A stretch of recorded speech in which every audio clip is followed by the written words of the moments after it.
नमस्कार। आज मु आपणक अति चटपटा और गर्मा गरम मुढ़ी उपमार रेसिपी नहीं के आसी। मुढ़ी उपमा को आपण सकाळ जड़खिया हिसाब रे भी खाई परिबे, नहेले तो आपण याको इवनिंग स्नैक्स हिसाब रे चा सहित एंजॉय करि परिबे।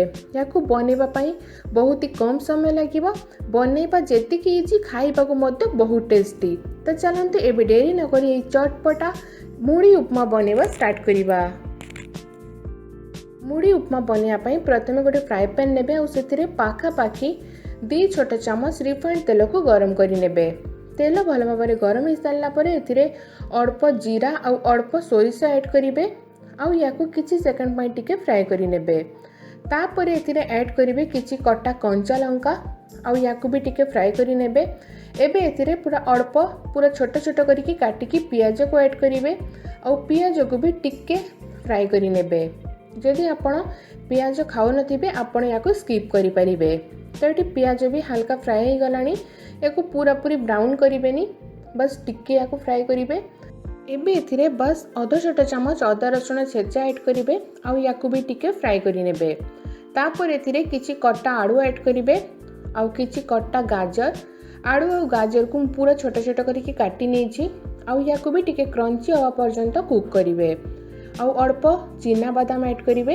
टेस्ट बहुत बढ़िया आसता है। टिके लुण ऐड करदे जहाँ द्वारा आलू और गाजर जल्दी सीझीज। आलू गाजर को टिके सीझिकी क्रंची होगा पर्यंत आपको फ्राए करेंगे।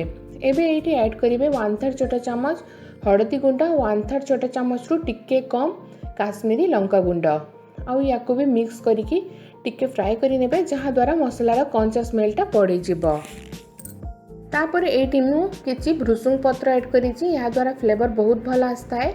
भृसुंग पत्र ऐड कलापर या भी टिके मिक्स करेंगे।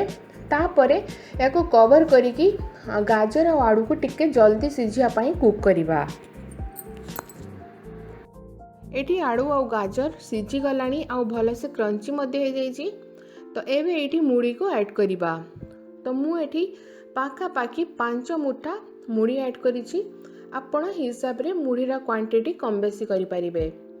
मुढ़ी ऐड कला परे गैस फ्लेम को मीडियम करिकी याकू मैक्सिमम हाफ मिनिट पर्यंत टिके फ्राए करि नेबे। और मु एठी लुण ऐड करी नाही काहेकि ना मुढ़ी रे भी लुण अंश रही थाए और फर्स्ट भी आलू गाजर को सिझिया पई मध्य अल्प लुण ऐड करिथिलु। तो सेति पई आउ लुण ऐड करिवेनी। याकू हाफ रु 1 मिनिट पर्यंत एमती फ्राए करिकी तापर गैस को ऑफ कर देबे। मुढ़ी उपमा रेडी हो जिवो।